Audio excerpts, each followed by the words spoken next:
Hello guys! Good morning po. ML Duomix Vlog is here. Ayan. So, blessed morning po sa ating lahat.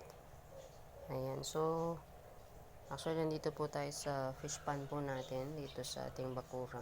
Ayan. As you can see yung ating mga alaga. Ayan. So, ganyan po lang po sila ka-lilit. So far, ito po ay may mga 1.5 inches, may 2 inches. And ayun, yung mga fast grower, yan, 5 to 6 inches. Reason, kaya po, final waterproofing natin yung sa kabila is para i-transfer yung mga fast grower. And for today's vlog po guys, ipapakita ko po sa inyo kung paano, since po na waterproofing na po natin ito yesterday, and mula umaga is ginawa ko po ito. Ayan, so hanggang second coating po ang waterproofing niyan. And since nagmagdamag naman na po siya guys, ay,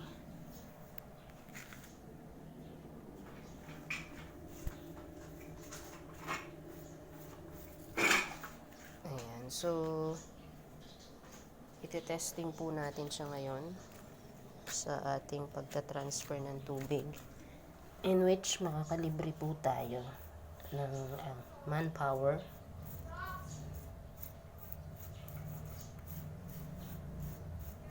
Ayan, makakalibre po tayo ng manpower at the same time ng kuryente. It's because meron po akong ginawang extender dito, in which pag po yung PVC na yan na nasa taas is tinanggal ko, at the same time itong nasa kabila, ayan, is automatic transfer po yung ibang tubig doon sa kabila. Ayan, automatic. So, hindi ko na po titimbahin. And at the same time, actually itong water level po na ito ng tubig ng ating mga fingerlings is sobra. Ayan, sa size nila. Kaya, sobra po siya. It's because, yung tubig po is kinukuha ko from the gutter. Ayan, pag umuulan. So, malakas po yung tubig yan. Since sa gitna po manggagaling yan sa bong. At the same time, doon sa banda doon. Ayan.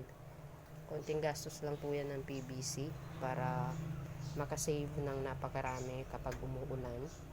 Itong nasa babang PVC naman po na maliit. Kung makikita nyo, ayun, may kulay blue and may cordon. So, yun po yung submersible water pump, in which automatic papatayin po siya kapag umuulan, since yung mga PVC malalaki na yun is may mga butas-butas na magiging form of water fountain po nila, just in case. Pero for the meantime ngayon po, patay po yung water pump natin, since sa size po nila ng isda natin and sa volume, at the same time sa length po ng ating fish pond, is pwede po actually ang wala pang water pump or walang aerator as form of oxygen para ma-dissolve din kung ano yung carbon dioxide or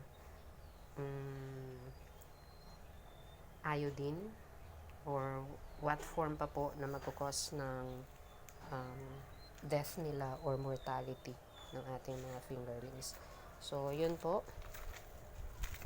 So, dito, para matest po natin yung ating waterproof as well. Ayan. So, dun sa dalawang PVC na subset, tatanggalin po natin para mag-transfer yung tubig. Ayan. So, para hindi naman po sumama dun sa butas yung mga mas maliliit na fingerlings at hindi po sa mag-cause ng death sa kanila, since masikip po yung PVC, is gumawa po ako nito. Ayan, improvise na parang magiging filter, isusok-sok doon sa PVC maliit na paglalabasan ng tubig kapag tinanggal yung mga PVC. So, kabilaan po yan. Pwede po siyang vice versa na maglipat ng tubig pag sobra sa kabila. Ayan. So, ganito po ang purpose niyan. May mga butas para pasukan ng tubig. At the same time, just make sure na mas maliit yung butas compare dun sa mga fingerlings nyo na isda para sure na hindi sila makapasok dito sa ating pang filter. Ayan, so ganyan po yung purpose niyan. And then lalagyan lang po natin yan ng bato. In this way kasi guys, makakatipid tayo ng manpower instead na timbahin. And then makakatipid ng kuryente.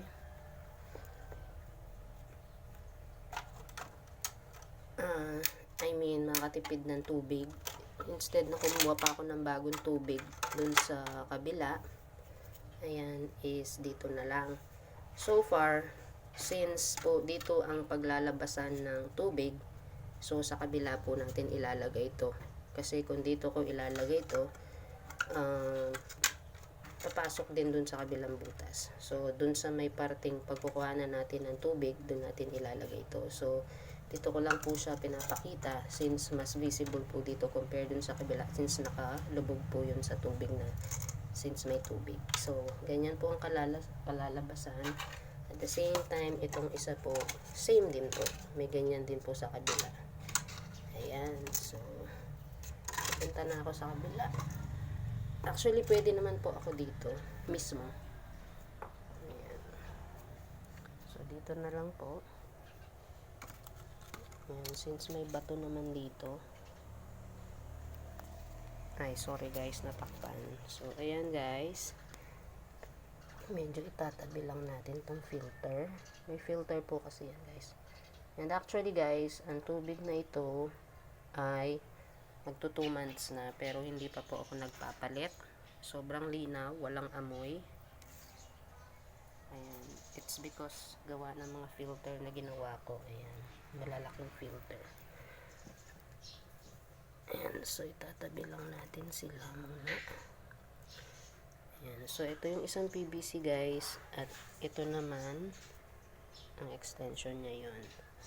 So, ilalagay po muna natin ito. Ito. Tatakip natin dito. Ayan. So, may PVC dito. And then, lalagyan natin ng harang na bato. Ayan. Pero hindi siya gumalaw. Kahit puntahan siya ng ating mga alaga, hindi siya gumalaw. So, same thing dito. Pagbukas ko nito guys, sigurado tutulo na to. So, kailangan mabilis ang paglagay ko nito. Lagyan natin ang bato. Ayan, so may gumagala. Ayan guys, bubunutin ko lang to. Ayan. And then sasalpak natin to. Then papasakin ng bato. Ayan. So itong isa guys, ayan ang sinasabi ko, automatic lalabas siya. And then pag tinanggal natin to, so dual purpose siya guys. Tipid sa manpower, hindi ko na kailangan timbahin para i-transfer. So hindi ko na rin kailangan ng kumuha ng ibang water supply para maglagay ng tubig para mag-transfer. So sabi ko nga, since sobra dito sa kabila, ayan, so actually ako pong nag-improvise niyan. Ayan. Dati po kasi ibang garden, and then naka-built na po itong buo na ito, and then manually, ayan, pinaglakasan ko po ng loob na ako maglagay ng division para ma-improvise ko siya na lagyan ng PVC. Ayan, so it's working actually guys. Actually naiwan ko lang bukas to, sasara ko lang. So, ito kasi yung drainer niya. Ayan. So, maganda rin na nabuksan ko siya para lumabas yung lumang tubig na nasa pinaka-drainer. Ayan. So, it's working fine guys. As you can see. So, magka-transfer na siya ng water. Ayan. So, pag nagbi-business kasi tayo guys, as much as possible, lahat ng possibility na makakatipid tayo is gagawin natin Kasi that's the purpose of business, para kumita. Diba? Lalo na kung yung puhunan natin is mas maliit. But actually, it doesn't matter kung malaki o maliit yung puhunan mo na pinambi-business. The purpose is para kumita sa business and at the same time, makatipid in so many ways. Ayan. So, dito guys, sure na walang nadidisgrasyang isda sa ating ginawang improvise na filter. Kasi nga, yung size ng mga butas o yung mga full size natin is smaller than dun sa mga fingerlings natin na pinakamaliliit. So, impossible na may makapasok dyan. Ayan. So, hopefully guys, pag-showcase natin ng mga gantong bagay, mga DIY na sabi nga sa buhay, kasama lagi natin yung tinatawag na diskarte. So, diskarte lang.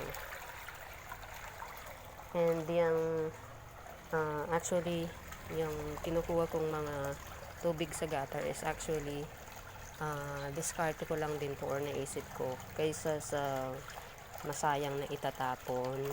Ayan. And at the same time, since naka-direct yung mga gutter dito sa mismong pan, which talagang purpose ko before, since nga ginawa ko siyang garden para free yung tubig, but tendency is pag diretso kasi yung PVC, so diretso din yung tubig. So why not maglagay ng extension ng PVC para maging source ng kanilang water fountain, di ba? Na ginawa ko dito sa water pump para makatipid, para nakaspread or nakakalat yung pagtulo ng tubig instead na isang buhos lang. Ayan, so dalawang gutter. Ito naman, extension dito, habang wala pang isda tong kabila na to, ang ginawa ko hanggang dito lang yung PVC. Ayan, in which, yun yung may butas. Ito, may butas sa ilalim yan, para nga maging source of fountain nila. Ayan, or source of oxygen nila para ma-dissolve kung ano man yung nasa ilalim na dapat i-dissolve para hindi maging cause of death ng ating mga isda. And at the same time, kung napansin nyo, may extension dito ng isa pang PVC in which ito, plain, wala siyang butas. So, ang gagawin ko niyan, ito is papalitan ko nito. So, hindi naka-fix yung mga yan, hindi nakadikit. Ayan, reason is para double purposes. So, itong plain na walang butas, i-extend ko siya doon, ipapalit ko. Ito namang may butas siyang ilalagay ko dito. Ayan, so para maging source of water fountain naman dito sa kabila ng mga malaking ililipat natin.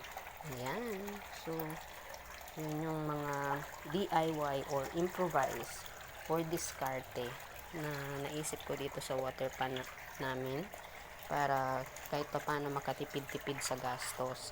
And at the same time, yung pagsisave, kumbaga resourceful tayo sa bagay na nakapaligid sa ating ginagawang business para makatipid and at the same time hindi na naglalabas ng pera. And kasi pilot pa lang naman to guys, umpisa pa lang ng pag-fish pan, so pinag-aaralan pa lang din yung kung paano yung behavior ng isda.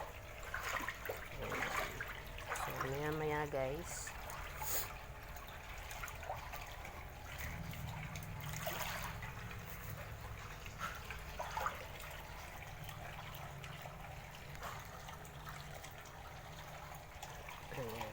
so ganyan lang kasimple guys. So diba, kaysa timbain. Ayan. And then kapag naman gusto nang pahintuin guys yung tubig, same thing, isasalpak lang uli yung PVC. Ayan, doon sa ano. So yan is yung basic na katawan or regular na katawan ng PVC, and then ilagyan ng elbow para yung elbow, yun yung magiging salpakan ng PVC kapag gusto nang i-stop yung pagta-transfer ng tubig. So ayan guys, nakikita nyo Ayan, so nagkatubig pala na siya, nakapag-transfer na tayo.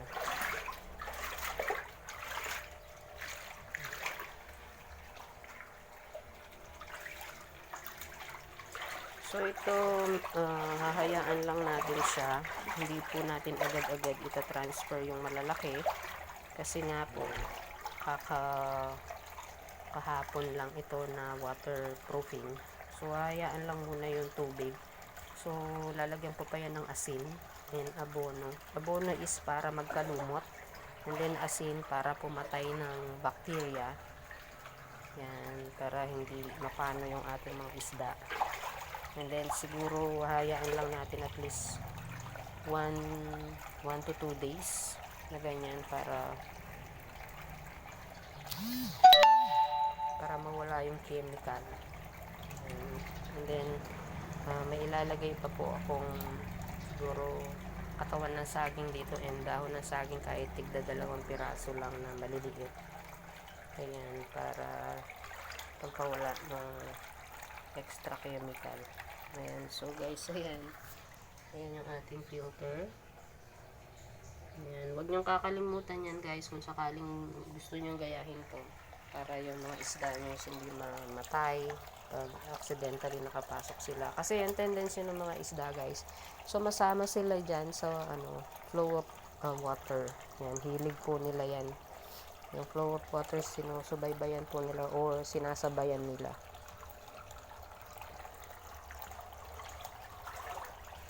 Enough water lang.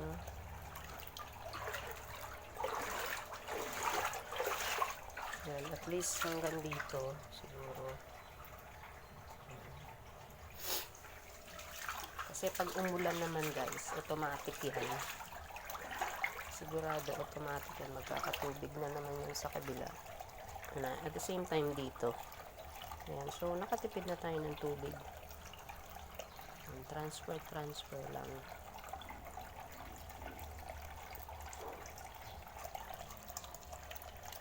Ayan, marami pa siyang tubig guys. And then maya papalitan ko tong PVC na to. And then itong isang water pump ito is actually for this pond. So yung isa nandito nakasaksak. Ayan, ating mga fish. Ayan, ating mga isda. Yan, mga 2 inches yan. 2 inches, 1.5 inches, ganyan. And then, as I've said kanina, yung ita-transfer natin 5 to 6 inches yung mga fast grower. And, para hindi mas stress yung mga mas maliliit pag ginahabol sila ng mas malalaki para mas mabilis lumaki yung mga natitirang normally lumaki compared sa mga fast grower.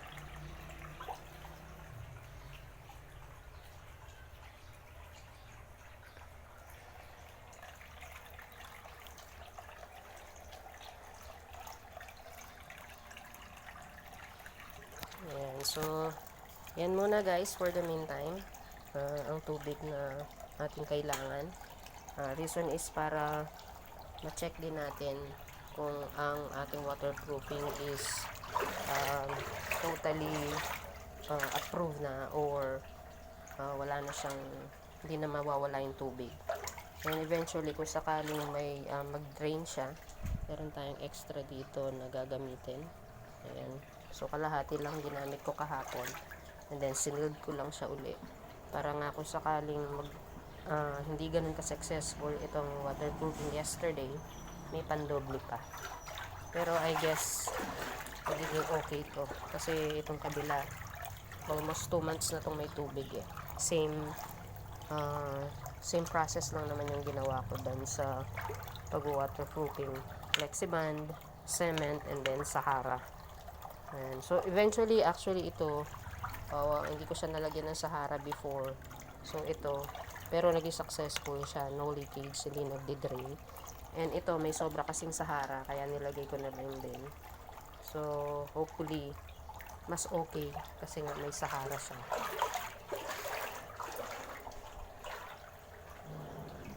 So okay na to. So yun lang guys yung sinasabi ko, to stop yung paglipat ng tubig, ibabalik lang ito.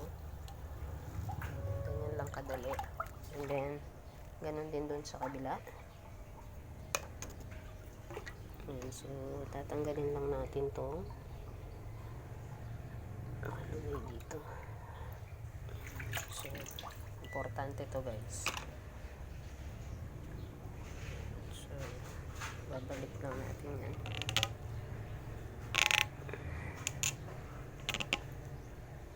So, ayan na guys. Okay na. Ganun lang kasimple guys, di ba? Save na tayo lahat. Ayan. Then, ang mga ito, tabi natin. Kasi, they are doing important job. Tanggalin din natin itong isa. Ayan. Tanggalin natin para hindi magkalumot. Ayan. Actually, kahit hindi natanggalin yung isa, pero tanggalin na rin natin para hindi madumihan. Ayan. And then, ibalik natin itong filter. Yung filter na ginawa ko guys, malalaki.